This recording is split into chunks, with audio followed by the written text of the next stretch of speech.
And the Iranian resistance predicted and warned about this outcome very long time ago, way back in early 1990, with their book Islamic Fundamentalism, The New Global Threat. And yet our diplomats and governments ignored this warning and vilified the Iranian resistance in the hope that this would convince the regime to alter its unacceptable behaviour and stop threatening our security and interests. And now, unfortunately, the growing international and European consensus is that the regime poses a very serious threat to the stability of the region and world peace. And we see the region is a lot of turmoil at the moment, we know well. And it is only logical for us to listen to the NCRI for their solution to counter what's going on in Iran and the Middle East region particularly, but also in the wider world. The NCRI, led by its President-elect, Madame Rajavi, who we will hear from shortly, has put forward a democratic platform. And I think it's very important we stress it as a democratic platform where the people of Iran can choose their politicians that they want to govern them, and equally can re-choose at a different time a different set of politicians to govern them, and has created a network of affiliated resistance units across their country to advance the Iranian people's fight for establishing a free, democratic republic in Iran. Now, I think it does deserve support from the EU and the international community because it relies on the Iranian people themselves. Thanks very much, Chair, and thanks everyone for having me here today. It's a privilege. I suppose to speak about the event that I was lucky enough to go to on Saturday in Paris, and it was the women's event. It was I suppose something I'd never experienced anything like that before. It was buoyant. It was exhilarating, but also troubling, because you hear from the stories of Iranian women and their families, their friends. That is a disgraceful tragedy, and it's because of the regime, and they are a terrorist regime. They should be looked upon as that. They are supporting wars in the world today, and when we make trade deals, what we do see is a fight for independence, a fight for democracy, a fight for our own voice to be heard, to be listened to and adhered to. I fully subscribe to the views, the demands, the calls of the NCRI in terms of a fully democratic Republic of Iran. I think it is an achievable objective. I admire Hussein and Amir and everyone else who is fighting the fight, even though I know at times it must not be easy, and it must feel very difficult, and knowing that you have family and friends back living under this regime. Thank you, Chair, and thank you all. Most especially thank you for all the work that you do to fight for democracy and freedom and basic human rights. We're very privileged to be in your company. To be in the company of people who are so brave and so courageous. To fight for yourself is one thing, to fight for others takes real strength and real courage. So thank you. I mean that. I'm not going to repeat what the others have said. Anything we can do to support your campaign, to support your fight, we are committed to doing that.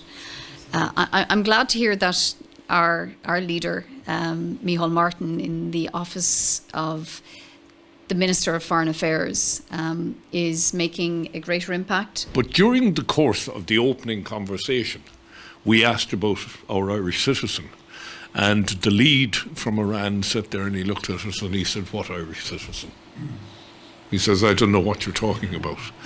And Dennis Naughton was the TD, and Jerry Buttimer was Cathaoirleach, or Jerry wasn't Cathaoirleach at the time, he was last Cathaoirleach, I think. And we gave the name, and the Iranian delegation took out his phone and he started going through his phone. He said, no, there's no Irishman of this name. There is a very strong awareness of the role Iran has been playing, particularly in supporting the likes of Hamas and the Houthis and Hezbollah, and that cannot be divorced from the issues that are happening there. And I think Ireland's role as a small country is within multilateral institutions like the EU and the UN, where I think we have been playing a very strong and critical voice. The other, which I know Chair just mentioned about the cyberspace, which is obviously a deep concern that we have, that Iran is now becoming a global centre for disinformation. That has a particular impact, obviously, here. I'm happy to be supportive in whatever way I can be, and particularly in the pursuit of a democratic Iran. I think the Irish government and the EU as a wider body needs to do more in terms of investigating allegations of, whether be it war crimes, be it corruption, whatever the case may be, against individuals. I think that's important to highlight, that are part of the regime. And if we can do it in relation to other nations, in relation to bringing cases to international court or whatever the case may be, I think the EU as a wider body politic needs to take that call seriously and needs to respect that. You've referenced the sham elections that are due to take place, and I think that's evidenced in much of the persecution that's happening to your entire population at home, but particularly women as well. And look, anything I can do, you have my support, my continued support, and I'll ensure that whatever I can do, I will support you into the future. Over the past several weeks, more political prisoners and protesters have been executed in Iran. Several supporters of the PMI have been sentenced to 15 years of imprisonment for affiliation with the organization.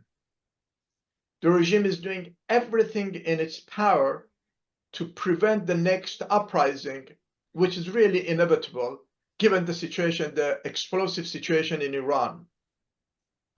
However, to intimidate the people and prevent them from joining the resistance. Encourage as many members of Parliament here in Ireland to follow the example, your example, and many countless supporters, long-standing supporters of the NCRI, to and through that, and by putting more pressure on the Irish government, we need to make sure that it starts adopting a firm policy vis-a-vis Iran, and to start taking practical and effective steps against the regime,